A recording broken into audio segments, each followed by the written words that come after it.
It seems like the trend with movies recently has been to take an existing IP and to adapt it for a more modern audience. Whether it's a full-on remake, a possible spin-off series, or even a requel, at this point, anything has the chance of being brought back. I mean, just look at Marvel and Disney. I feel like at this point, every other month we're hearing an announcement for a new spin-off show from a character from the MCU, or Disney's readapting an old animation for today's audience. Well, today we're not going to be looking at Disney or Marvel. We are going to be taking a look at some classic horror movies that had a comeback in the 2010s or even the 2020s, and see which ones worked and which ones didn't. Another more specific thing I'm going to be focusing on is the main antagonists from each of those movies and how they were able to translate over for a more modern audience. These remakes are usually held in a higher standard too, because if you are remaking something that was already done really well, it better be damn good. And you do have to walk a fine line between respecting the source material but also creating something that isn't just a true shot-for-shot remake. We have been lucky to get so many of these remakes over the years, so let's see which ones worked and which ones didn't. It 2017 had the third highest grossing opening weekend for an R-rated horror movie, just behind Deadpool, and Deadpool 2.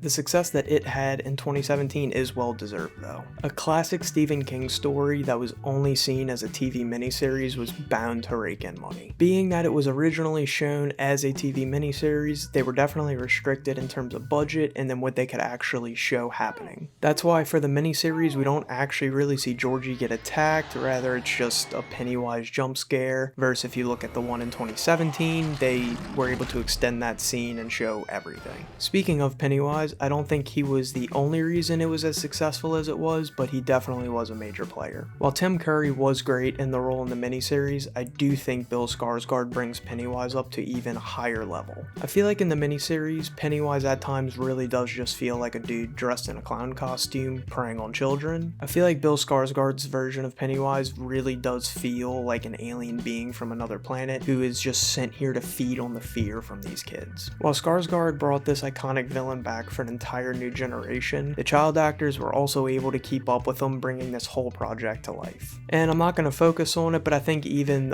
It Part 2 did a fine job as well. Looking at how remakes are done, I think It is honestly a great blueprint for it. It ends up sticking to the source material, and overall, it's just an upgrade to the entire movie. The movie did improve on things it could improve on from the miniseries, but the things that were fine, it left them how they were. Now, not the same can be said for every remake.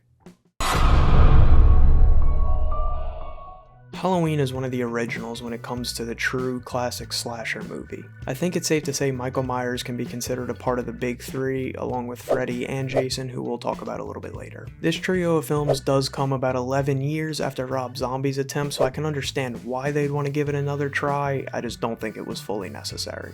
It was great to see the series start to return back to its original form, because let's not forget where they got to towards the end. Look at me!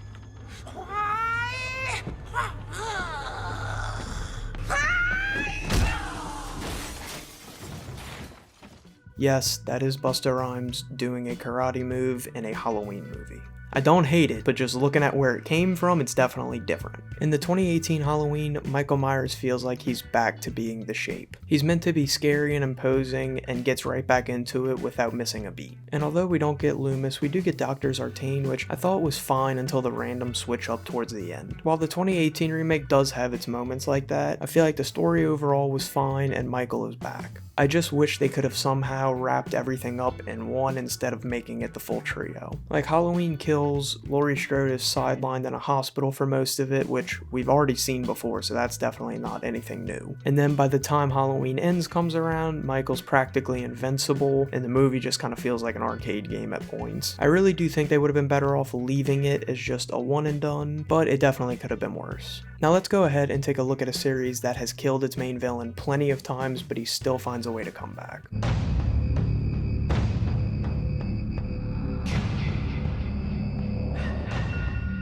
Of all the series on this list, Friday the 13th has definitely lied dormant the longest.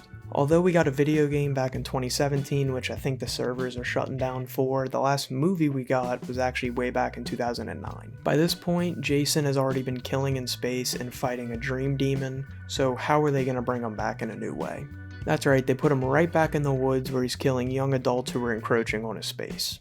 Although the plot is that of a typical Friday the 13th film, Jason is completely overhauled this time around. Firstly, let's just take a look at how Jason looks in this movie. I do like it a lot, considering the fact that it looks like he's been living off the land all these years and has just found stuff laying around, and that's what he's wearing. He just looks grimy and dirty, and that he's been out there working for years. To be fair, it is hard to beat Part 7 Jason's look with the exposed spine. Unlike other Friday films, here we see Jason moving swiftly, setting traps, and leaving people out for bait to see if he can capture even more. It's a side to Jason I don't think we've ever seen and maybe we'll never see again, because at this point I doubt we're gonna get anything Friday the 13th related soon. Although the plot isn't anything great, I do think this portrayal of Jason takes the cake and is the best in the whole series. And if you have seen a Friday movie, you've seen this one then, but I do think the portrayal of Jason alone is enough to take a look at it. Another juggernaut of horror who had a recent go of things back in 2022 was Leatherface. Why does this movie exist? Who is it for? There are multiple times throughout the 2022 Texas Chainsaw where it feels like a downright parody. Ron, what are you doing? Try anything and you're canceled, bro. And honestly, if you go in with that mindset, you can have a good time watching this movie. In past Texas Chainsaw movies, we've seen Leatherface almost being portrayed as a more sympathetic character who's getting used and abused by this evil family. Granted, he's still doing bad stuff, but there's another angle to it. With that, the family, whose name has changed multiple times throughout the series, at least adds somewhat of an interesting character as a whole that Leatherface can bounce off of. In the Texas Chainsaw 2022 remake, all Leatherface really has is the old lady that runs the orphanage, and she does die pretty early on. So again, instead of getting an entire family of psycho cannibals, we really are left with nothing. They also bring back Sally Hardesty, who was the final girl from the original Texas Chainsaw, which they didn't really pay it off in any sort of way, so it honestly was just more confusing. She's not really mentioned much after the first movie, and in this we see her come back as a ranger who's out for revenge. I'm sure they could have done it in a better way, I just don't think it was really necessary at all. And even the regular cast I think was fine. I don't think the characters were anything terrible, I don't think they were anything special, but this movie could have been done better. Realistically, they could have replaced Leatherface with any voiceless killer, and I think it almost would have been a better movie. Not to mention we already had a Texas Chainsaw come out in 2013 and then a Leatherface origin story in 2017. This was a remake I really don't think needed to be done at all. For me, the Texas Chainsaw 2022 remake just kind of missed the mark in all areas, and I wish they would have given it some more time between movies or even just write a new movie entirely. Now, a remake that I think definitely isn't perfect but gave it a decent try was the Nightmare on Elm Street remake in 2010. The Nightmare remake I think falls into the same boat as the Friday remake. The story really isn't anything new, but there are some smaller additions in there that I think make it worth the watch. One of those newer additions is the microsleep aspect. I think it was a really nice addition to the movie considering microsleeping can actually happen to some extent in real life. Another new thing about this one is in this rendition Freddy Krueger is a confirmed, which that in itself isn't entirely new. It's always been hinted at, but this is the first time that it is on screen confirmed that that is what he did. And we will talk about the actual portrayal of Freddy Krueger in a bit, but besides those aspects, nothing is really that new. A lot of the same discoveries are made with the rules of how the world works, and on top of that, a lot of the same shots are redone that were in the original, and I think the original does them better. Now, where I feel like the movie really does fall flat, where the Friday remake prospered at, and that is the portrayal of their main antagonist, Freddy Krueger. This Freddy was just not the best, and to be fair to Jackie Haley, who did play Freddy, he did have to follow Robert Englund, who played Freddy throughout the entire series, which is very rare for these franchises. Robert Englund couldn't have done a better job of portraying this character as a scary dream demon who can also drop one-liners. The prime time, bitch! We'll see, bitch. Bon appetit, bitch. Come. This, bitch. Honestly, I think it was Robert Englund who made Freddy a pop culture icon. Buckle up, bitch. Man, he's sure says bitch a lot. You can run, but you can't hide, bitch. To get back to Jackie Haley, I really don't think he did terrible, but his portrayal is definitely different from how Robert Englund plays him. In the remake, Freddy definitely has a darker tone to him. He does make a lot of similar jokes and one-liners that Freddy in the original makes, but they just come off very different.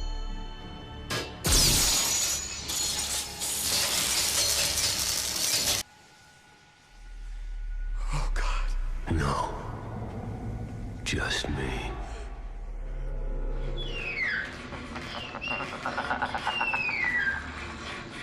Please, God. This is God. And with losing Robert Englund for the remake, you do also lose Heather Langenkamp, who plays Nancy Thompson in the original. Even with all of that being said, I don't think it's a terrible shot at a remake. I think if they would have come up with some more original shots and tweaked the story just so it seemed a little bit different, I think this remake would be looked at differently. It also doesn't help that Wes Craven wasn't consulted for anything on the movie and was actually never contacted to help for it. And now to take a look at a movie that just came out last year in 2023, but technically is not a remake, it's going to be Saw X. Saw X was released in September of 2023 to great fan reception. Although not a true remake, Saw X does rewind the clock and actually takes place between Saw 1 and Saw 2. And honestly, with how convoluted and complex the whole Saw storyline has gotten, I think that was the perfect way to bring back the franchise. And with them bringing back the series in time, we get the best thing about the entire Saw series, and that's Tobin Bell as John Kramer. And not only do we get Tobin Bell back, we get Sean A. Smith back playing Amanda Young. And these two back together absolutely killed it. At this point, they have years of on-screen chemistry, so it only seemed like the right decision to have them both back together. The interesting thing with Saw X is the story's told through a completely different lens too. For the first time, we actually see the tables flipped, and instead of Jigsaw being the antagonist, he's actually kind of the hero of the story. We usually see Jigsaw testing completely innocent people for reasons that are beyond any of us. Unless you're the type of person who swallows antidepressants to hide the pain.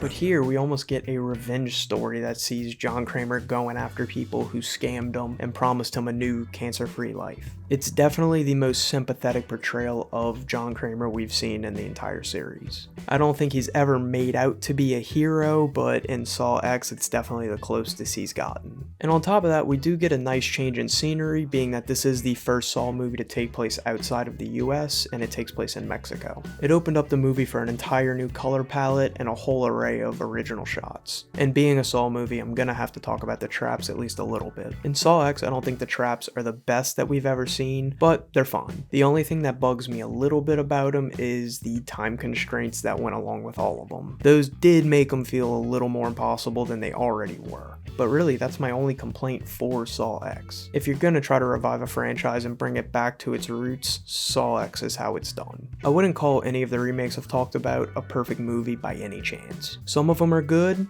they do a good job, while others definitely fall flat in multiple areas. If you're gonna watch any of these, this would probably be the order I recommend them in. It is just based off of how much I enjoyed watching them, so it is just subjective. I think you could make an argument that you could have fun watching any of these, but I think some are definitely easier to do that with. If there are any remakes or topics I should talk about in the future, just drop them down below, but other than that, that's it. Thanks.